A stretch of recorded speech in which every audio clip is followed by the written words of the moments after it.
اللہ کے نبی صلی اللہ علیہ وسلم نے ہمیں حکم دیا کہ تم اپنی داڑھیوں کو بڑھاؤ، مونچھوں کو کٹواؤ۔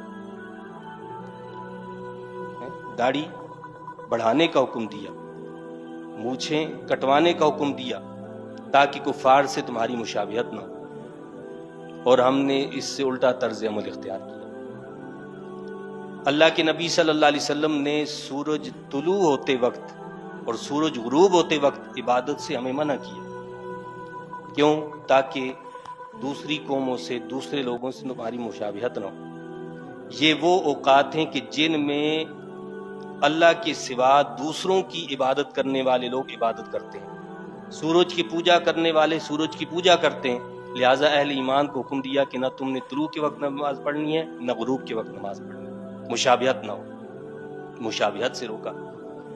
اللہ کے نبی صلی اللہ علیہ وسلم نے 10 محرم کو روزہ رکھنے کا حکم دیا، لیکن یہود کی مخالفت کی تعلیم دیتے ہوئے اس بات کا اظہار کیا کہ تم 9 کا بھی روزہ رکھو اور 10 کا بھی رکھو، تاکہ یہود سے مشابہت نہ ہو، تمہارا پتہ چل جائے، امتیاز ہو جائے کہ تم مسلمان ہو، تم میں اور ان میں فرق واضح ہو جائے۔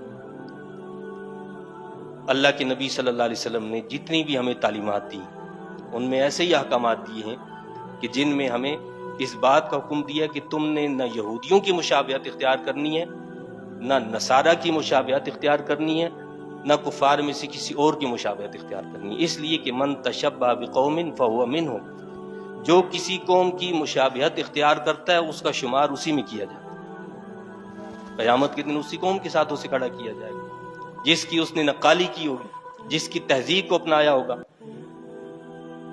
25 دسمبر کو ہمارے ہاں پوری دنیا کے اندر کرسمس منایا جاتا ہے، اور اہل ایمان مسلمان لوگ بھی جو اس پر خوشی کا اظہار کرتے ہیں اور کرسمس کی مبارکباد دیتے ہیں۔ حالانکہ عیسائیوں کے نزدیک یہ حضرت عیسیٰ علیہ الصلوۃ والسلام کی ولادت کی عبادت ہے، گویا کہ یعنی وہ اس کی عبادت کرتے ہیں، اور مسلمان جو ہے وہ اس کی جو ان کو مبارکباد دیتے ہیں۔ تو یہ اہل ایمان کا طریقہ نہیں ہے۔ اہل ایمان کو ان چیزوں سے روکا گیا ہے، ان سے منع کیا گیا۔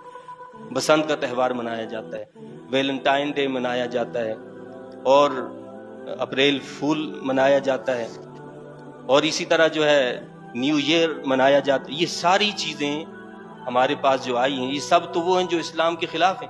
کیا ہم سنتے نہیں ہیں کہ جب اللہ کے نبی صلی اللہ علیہ وسلم مدینہ طیبہ تشریف لے گئے تو اہل مدینہ کا یہ معمول تھا کہ وہ سال میں 2 دن کھیل کود کیا کرتے تھے، تو اللہ کے نبی نے کیا کیا؟ اللہ کے نبی نے روک دیا، فرمایا کہ نہیں، اہل ایمان کے لیے اللہ نے اس سے 2 بہتر دن عطا کیے، وہ ایک عید الفطر ہے اور دوسرا عید الاضحیٰ ہے۔ اسلام میں یہ نہیں ہے، منع نہیں کہ خوشی نہ مناؤ، لیکن اسلام نے جو خوشی کا طریقہ بتایا وہ جدا گانا ہے، کہ آپ نے خوشی اس طرح منانی ہے کہ جس میں اللہ کی جو ہے عبادت کا اہتمام کیا جائے، اللہ سے اپنے تعلق کو اور زیادہ مضبوط کیا جائے، اور صدقہ و خیرات زیادہ کیا جائے، اپنے بھائیوں سے، دیگر لوگوں کے ساتھ اچھے تعلقات کا اظہار کیا جائے، محبت سے ایک دوسرے سے ملاقات کی جائے، ایک دوسرے کے ساتھ خوشی کا اظہار یہ طریقے ہمیں بتائے ہیں۔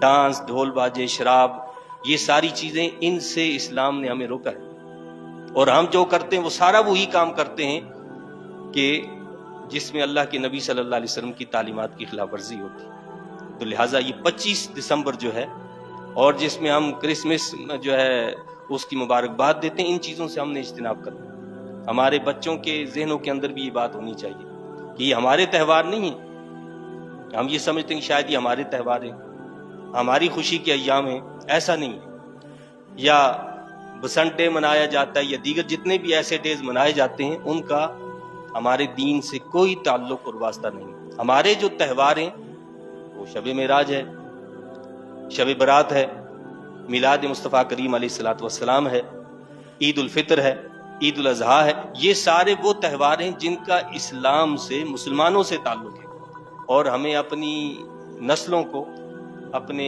احباب کو، ہم نے اپنے بچوں کو یہ باتیں سکھانی بھی ہیں، بتانی بھی، کہ انشاءاللہ تعالی ہم ایسا کوئی بھی کام نہیں کریں گے کہ جس سے مصطفیٰ کریم علیہ الصلوۃ والسلام ناراض ہوں۔